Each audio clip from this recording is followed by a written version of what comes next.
نہ جھکنے والے ہیں نہ بھکنے والے ہیں، ہم راہ عزیمت پر ڈٹ جانے والے ہیں۔ معزز و محترم حاضرین، سامعین، اہل اسلام، اہل سنت و جماعت، عاشقان مصطفیٰ، آج سب سے پہلے ماہ ربیع الاول شریف کی آمد کی میں سب عاشقان مصطفیٰ کو مبارک پیش کرتا ہوں۔ آج کی یہ عظیم تقریب، یہ سیمینار ایک دینی مسئلہ کے احیاء کے لیے اور اس کی حقیقت کو واضح کرنے کے لیے منعقد کی گئی، اور آپ نے دیکھا اور سنا کہ ہمارے ممتاز عالم دین اور دینی اسکالر اور محقق اور مفتخر علماء عرب و عجم، نازش اہل سنت اور عظیم مصنف، محقق، مدرس، مفتی، خطیب اور عصر حاضر میں علماء حق کی آبرو حضرت علامہ مولانا ڈاکٹر محمد اشرف آصف جلالی بلغہ اللہ تعالی الی ذروۃ الکمال،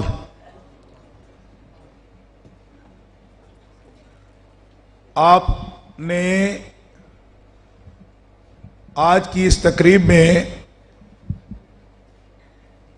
غائبانہ نماز جنازہ کے مسئلہ پر تحقیق پیش کی ہے اور اہل سنت و جماعت احناف کا مسلک واضح کیا ہے۔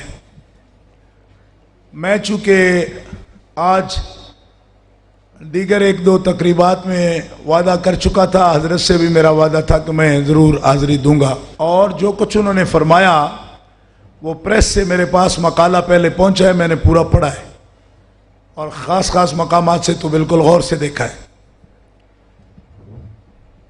سب سے پہلے میں تنظیم المدارس اہل سنت پاکستان کے ناظم اعلیٰ اور ہمارے ممتاز عالم دین اور قائد ڈاکٹر محمد سرفراز احمد نعیمی صاحب مدظ اللہ کا اور حضرت علامہ مولانا قاضی محمد مظفر اقبال صاحب رضوی دامت برکاتہم العالیہ اور حضرت علامہ مولانا خادم حسین صاحب رضوی دامت برکاتہم سنت پر راضی ہے، تب ایسی قیمتی موتی رب نے ہماری جماعت میں پیدا فرمائے، اور میں ان کی تحقیق کی ان کو داد دیتا ہوں اور ان سے توقع رکھتا ہوں۔ میں نے ان کی کتاب پر تبصرہ کرتے ہوئے بھی یہ کہا تھا، آج پھر کہتا ہوں کہ جب کسی شخص کو اللہ تعالیٰ غیر معمولی صلاحیت دیتا ہے تو اس سے کام بھی غیر معمولی لیتا ہے۔ اس لیے ڈاکٹر صاحب، یہ کام کا نقطہ آغاز ہے، ہمیں بہت دور جانا ہے۔ ابھی ہم نے البانی کا تعاقب کرنا ہے، ابھی ہم نے ابن تیمیہ کا تعاقب کرنا ہے، ابھی ہم نے شوکانی کا تعاقب کرنا ہے، اور ابھی ہم نے جنت البقیع کے مدفونین کی قبروں کی پامالی کا بدلہ لینا ہے۔ ہمارے اہداف بڑے بلند ہیں۔ ابھی ہم نے صرف پاکستان نہیں، الجزائر سے لے کر مراکش تک البانی کے مظالم اور ابن تیمیہ کے فکری مظالم کا بدلہ لینا ہے۔ آپ نوجوان نہیں، آپ ہمارے شاگرد نہیں، میں آپ کو یہ خطاب دیتا ہوں کہ یہ نوجوان بزرگ نوجوان ہے جو بزرگوں کا بھی مقتدا اس وقت بن سکتا ہے. ہم اس کو فکری قائد مانتے ہیں, ہمیں فخر ہے اس کی قیادت پر. ہم تحقیق کے میدانوں میں, ہم نظریہ کے میدانوں میں تعاقب کریں گے اور ہم جنگ لڑیں گے البانی کے زہریلے اور مسموم نظریات کا. پوری دنیا میں ہم تعاقب کریں گے, اور علی حجویری کے مزار اقدس کی قسم, ہم اس وقت تک یہ علماء کا جلالی قافلہ چین نہیں لے گا جب تک ہم گستاخان رسول کے فتنہ کو بے خوبن سے اکھاڑ کر پھینک نہیں دیتے.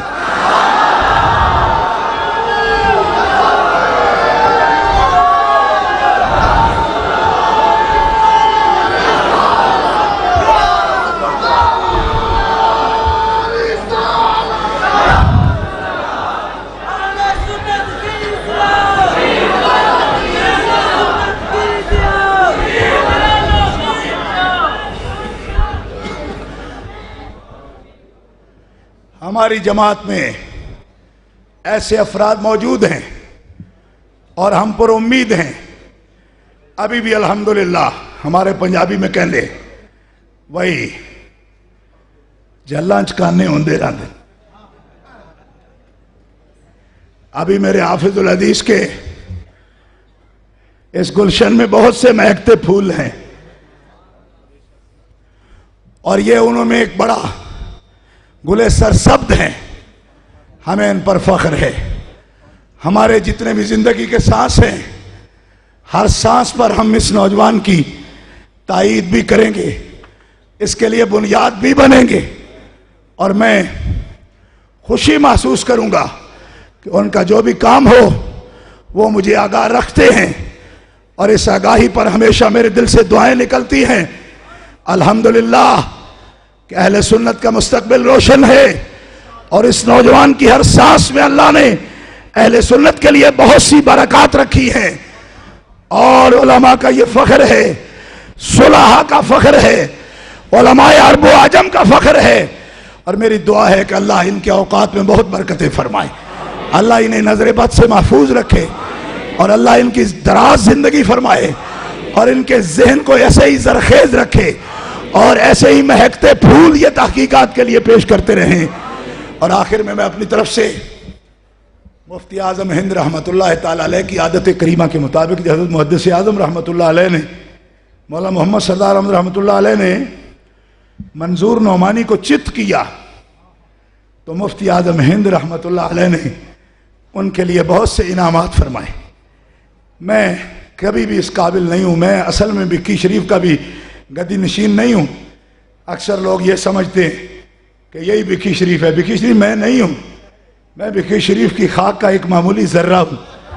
وہاں بڑے بڑے مشائخ ہیں, حضرت کے جانشین میرے بڑے بھائی ہیں, لیکن میں ایک اپنا جو تڑپ رکھتا ہوں نظریہ اعلیٰ حضرت کے ساتھ اور امام اعظم ابو حنیفہ کے ساتھ, ایک ادنا سا تحفہ, اس لیے کہ کوئی نئی کتاب آئے گی, کوئی نئے دلائل آئیں گے, اور کوئی نیا باب کھلے گا سرکار کی عظمتوں کا, اور نئے ولولے کے ساتھ, نئے جذبے کے ساتھ.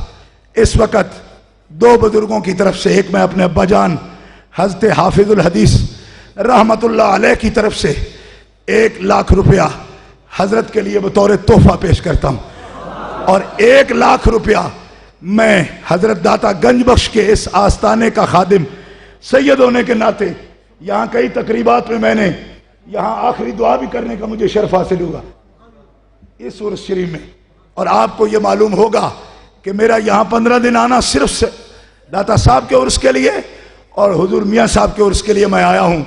تو 1,00,000 روپیہ یہاں اجتماع منعقد کرنے پر میں حضرت داتا گنج بخش کے قدموں سے بھی ان کو خالی نہیں بھیجنا چاہتا.